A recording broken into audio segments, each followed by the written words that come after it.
Good day. I'm John Clyde Dakis. I'm from BSC 2H. And I am here to discuss the cumulative distribution function. Okay, let's start. An alternate method for describing a random variable's probability distribution is with cumulative probabilities such as the p of x is less than or equal to x. If the f of x is equal to p of x less than or equal to x, for every real number, then f of x is the cumulative distribution of the random variable x.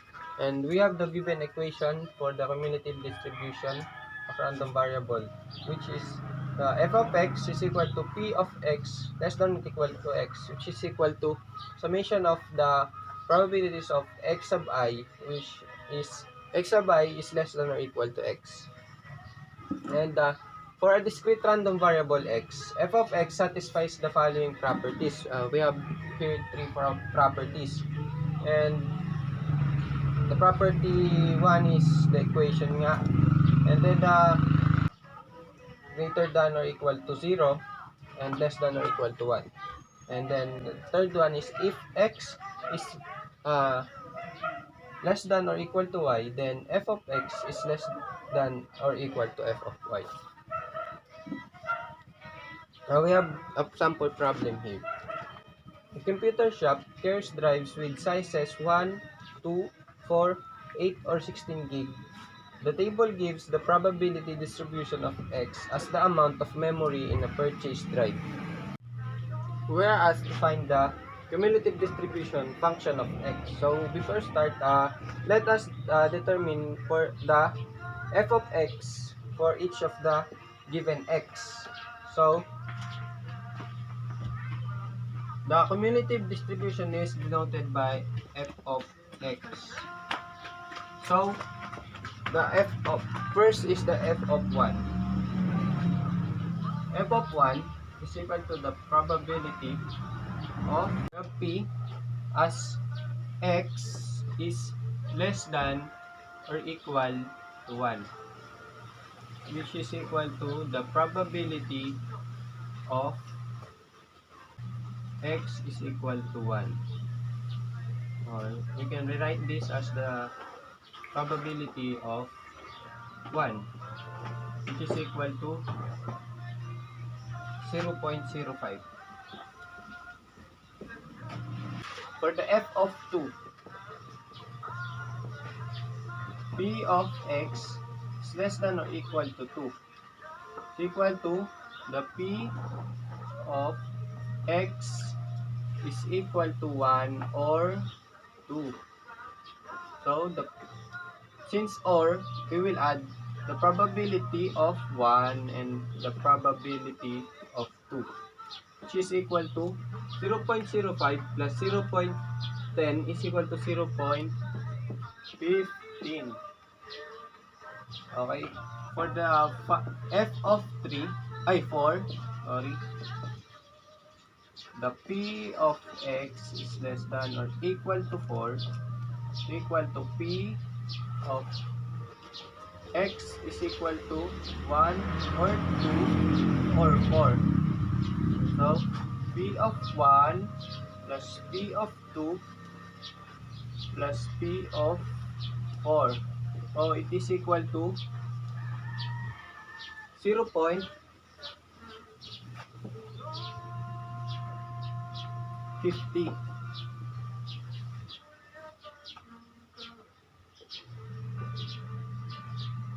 For f of 8, we have p of x is less than or equal to 8. P of x is equal now to 1 or 2 or 4 or 8.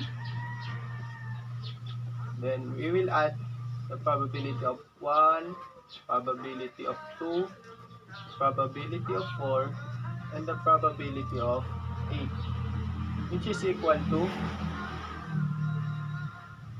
0.9. And for the probability, for the f of 16, is equal now to probability of x is less than or equal to 16, sabi nga, pag-add-addin lang naman natin silang lahat. And sabi dito sa mga property, yung f of x is hindi pwede lumagpas sa 1. So, pag pinag-add-add lahat yan, it will always equal sa 1. So, p of 16 is equal to 1. And whenever we are given a random variable of x, the value of f of x will always be equal to the closest value of x to the left. So, for example, we are given the f of 3. So, it is equal to probability of x less than or equal to 3.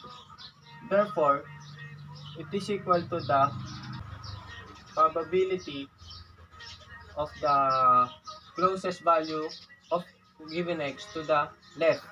So, ito yun, 2. Or the probability of x is less than or equal to 2.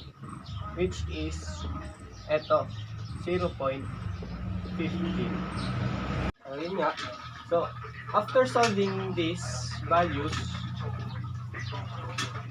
we can now create our cumulative distribution function, which is f of x is equal to from 0 to 0.05,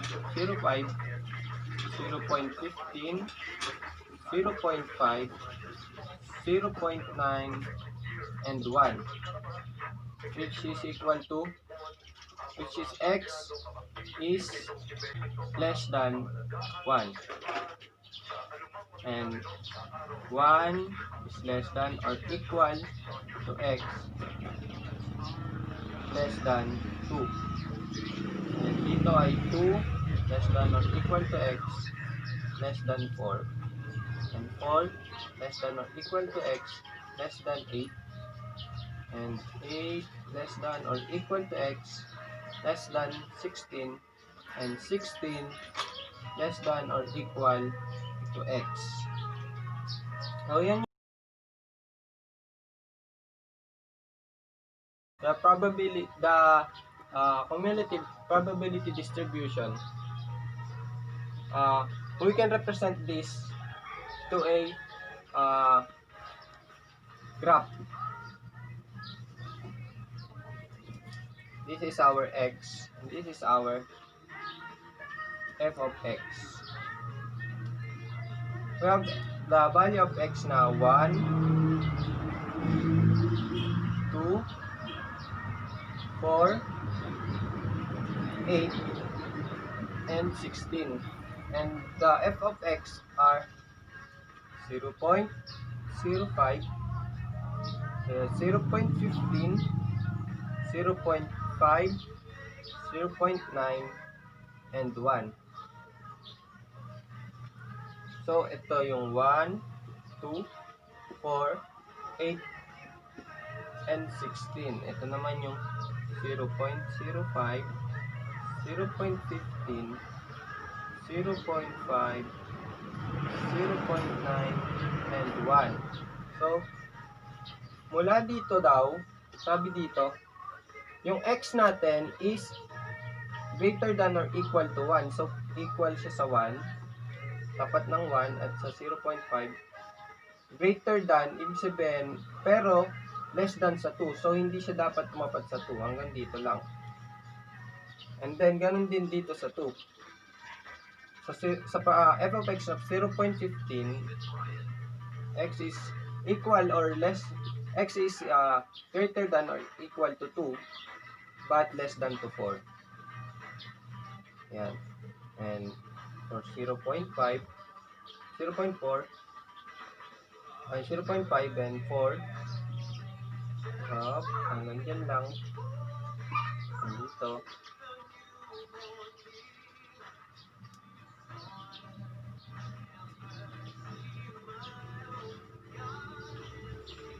X is greater than or equal to x. So, greater than, yung x daw is greater than or equal to 16. So, pwede na natin siyang lagyan ng arrow doon.